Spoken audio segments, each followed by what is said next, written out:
우리나라에도 프로펠러 비행기가 실제 사업을 하고 있다는 사실 알고 계셨나요? 우리나라에서는 하이에어가 ATR-72 기종 2대를 보유하고 있고 실제로 운송 사업도 하고 있습니다. 현재 티웨이 항공의 전신은 한성항공입니다. 2004년 청주공항을 베이스로 야심차게 출발한 국내 최초 저비용 항공사였지만 아시는 대로 폭망했습니다. 2006년에는 ATR-72기를 4대까지도 보유했지만 계속되는 자금난에 시달렸고 이를 극복하지 못하고 역사 속으로 사라졌습니다. 당시에는 프로펠러 비행기가 생소하기도 했었고 비행이 익숙하지 않았던 우리나라 사람들에게 프로펠러 비행기는 위험하다는 인식이 있어서 탑승을 꺼리기도 했습니다. 실제로 한성항공을 예약한 뒤 공항에서 비행기를 보고 탑승을 거부하는 손님들도 왕왕 있었다고 합니다. 이후 폭망한 뒤 지금의 티웨이 항공은 프로펠러기는 아예 보유하고 있지 않습니다.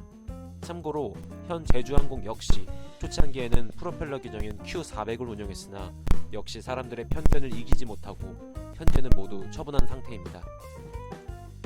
이후 2019년 야심차게 프로펠러 기체를 가지고 항공 운송 사업에 다시 도전한 하이에어가 탄생합니다.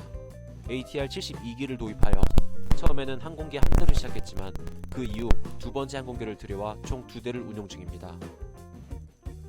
우리나라 항공법상 50인승을 넘어간다면 항공운송사업 면허를 받아야 하므로 굉장히 면허 등록이 어렵습니다. 최근 신생 항공사인 에어프레미아, 에어로케이, 플라이강원 등을 보면 면허 발급에만 몇 년씩 걸리는 것에서 알 수 있죠. 하이에어는 머리를 씁니다. 애초에 72인승으로 나오는 비행기를 좌석을 떼서 50인승을 만들면 소형 항공운송 사업으로 들어가기 때문에 비교적 면허 발급이 쉽다는 것에 착안하여 좌석을 50개만 남겨 운용을 하고 있습니다. 덕분에 국내 저비용 항공사 중 레그룸이 가장 넓은 항공사입니다. 이후 3호기 도입을 진행하고 실제 도세까지 마쳤으나 코로나로 인해 도입이 지연되고 있습니다. 눈물 없이는 볼 수 없는 상황입니다. 눈물 없이 볼 수 없는 상황은 또 있는데요. 1호기와 2호기만 있는 항공사인데 이 두 기체 모두 6개월간 가망이 정지를 먹습니다. 다시 말해 6개월 동안 운행을 못한다는 판정을 받은 것인데요. 그 이유는 동체 프레임에서 균열이 발견되었기 때문입니다. 하이에어는 말도 안 되는 빛의 속도로 국토부, 제작사 등 기관들을 불러와 정비를 마치고 다시 일주일 만에 운행을 시작합니다. 하지만 역시 문제가 발생해 결항을 반복합니다. 어찌저찌 되어 현재는 잘 운영되고 있습니다. 이후에는 모기업에서 오히려 하이에어에 돈을 떼먹어 하이에어가 휘청이기도 합니다. 수많은 우여곡절을 보내고서도 묵묵히 아직까지 잘 운영이 되고 있습니다. 하이에어의 목표는 단 하나, 울릉공항입니다. 울릉공항이 완공된다면 실제 우리나라에서 취항이 가능한 항공사는 하이에어밖에 없습니다. 많은 사람들이 국내 관광으로 울릉도를 선택하게 될 것이고 그렇다면 폭발적 성장을 이룰 수도 있겠죠. 하이에어는 절치부심하며 그날을 기다리고 있는 것으로 보입니다. 현재는 김포, 울산, 제주, 사천에 취항하고 있습니다. 이번에 일부러 하이에어를 탑승해보기 위해 제주도 티켓을 끊었습니다. 일단 가장 중요한 가격. 가격은 다른 비행기에 비해 조금은 쌉니다. 당장 이번 주 토요일 오전 김포에서 제주행 비행기를 찾아보아도 하이에어가 비슷한 시간대에서는 평균 2만원은 저렴합니다.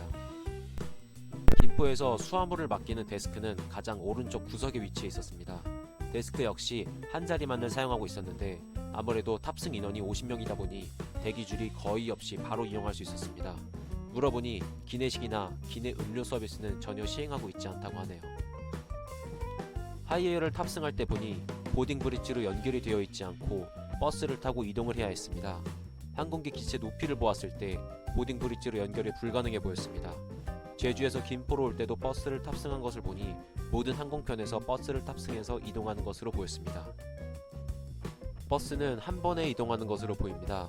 빨리 들어가나 느리게 들어가나 모든 손님이 버스에 탑승하기 전까지 이동하지 않았습니다. 버스는 약 10분 정도 이동해서 대기업 전세기들이 모여있는 곳에서 하이에어를 볼 수 있었습니다. 생각보다 꽤 버스를 타고 들어갑니다. 생각했던 것 이상으로 크기가 커서 놀랐는데요. 비행기가 모이자 사람들이 버스 내에서 신기하다고 사진도 찍고 놀라기도 하는 모습을 볼 수 있었습니다. 저 같은 항공 덕후들은 동체를 둘러보면서 사진 찍기 바빴습니다. 비행기 높이가 낮아 비행기에서 내려오는 계단을 밟고 탑승할 수 있었습니다. 비행기 내부는 광고가 많이 붙어 있었습니다. 다른 항공사는 비행기 내부를 최대한 깔끔하게 디자인하려고 노력하는데 아무래도 재정난을 해소하기 위해서 다각도로 노력하는 모습이 보여 안타까웠습니다. 탑승해서 보니 레그룸이 정말 다른 저비용 항공사와는 차원이 달랐습니다. 홈페이지를 보니 약 97cm라고 합니다. 다른 저비용 항공사가 보통 70cm인 것을 봤을 때 거의 30cm는 긴 레그룸입니다. 덕분에 안쪽 자리여도 화장실 가는 것이 자유로웠습니다. 화장실도 중간에 가보았는데 보시는 것처럼 극악의 크기입니다. 매우 작아 뒤돌기도 어려운 정도입니다. 또 아무래도 비행기가 흔들리다 보니 만약에 상황을 대비해 승무원분이 문 앞에서 대기를 하고 계시는데 굉장히 부담스럽습니다. 특이한 점은 변기에 물이 차 있었습니다. 다른 비행기는 압력을 이용해 변기를 작동시키기 때문에 물이 거의 없는 것에 반해 하이에어는 변기 속에 물이 한가득이라 신기한 마음에 자세히 찍어봤습니다. 프로펠러가 돌아가다 보니 확실히 소음은 있었지만 다른 제트 항공기에 비해 그 소음이 크지는 않았습니다. 자리가 프로펠러 바로 옆이었음에도 불구하고 다른 비행기에 비해 엄청나게 크다는 생각이 들지는 않았습니다. 다만 이륙할 때는 약 30초 정도 매우 시끄러웠습니다. 머리가 웅 울리는 느낌이었습니다. 그런데 그 30초 이외에는 전혀 불편함이 없었습니다. 다른 항공사와 딱 비슷한 정도였습니다. 다만 항공기 안에서 기름 냄새가 조금 났습니다. 프로펠러 항공기 특성인지 모르겠지만 아무래도 기름이 연소되는 냄새가 이륙 전까지 살짝 나서 머리가 아팠다는 단점이 있었지만 이륙 후에는 전혀 나지 않았습니다. 또 하나의 문제는 비행 중간중간 흔들림이 있다는 것입니다. 다른 항공기에 비해 몸집이 작다 보니 바람에 휘휙 날린다는 단점이 있었습니다. 장점 중 하나는 착륙이 매우 부드럽다는 것입니다. 항공기가 애초에 조금은 느리게 날다 보니 착륙 역시 다른 비행기보다 훨씬 부드러웠습니다. 착륙한 느낌이 거의 나지 않는다는 느낌입니다. 가장 큰 장점은 다른 항공기는 날개가 밑에 있어서 풍경을 보기 힘들지만 하이에어는 날개가 동체 위에 붙어 있어 마음껏 바깥 뷰를 즐길 수 있다는 것입니다. 이를 가지고도 하이에어는 풍경 맛집으로 광고를 하고 있었습니다. 실제 비행 고도 역시 다른 항공사에 비해 2000피트가량 낮게 난다고 합니다. 실제 풍경은 이 정도인데 촬영된 영상보다는 실제 눈으로 보는 것이 훨씬 더 가깝고 멋있게 보입니다. 돌아올 때 역시 하이에어를 탑승하여 야간 풍경을 즐겼는데 안타깝게도 야간 비행인데 기내 불을 꺼주지 않아 빛이 반사되어 풍경을 즐기기 어려웠습니다.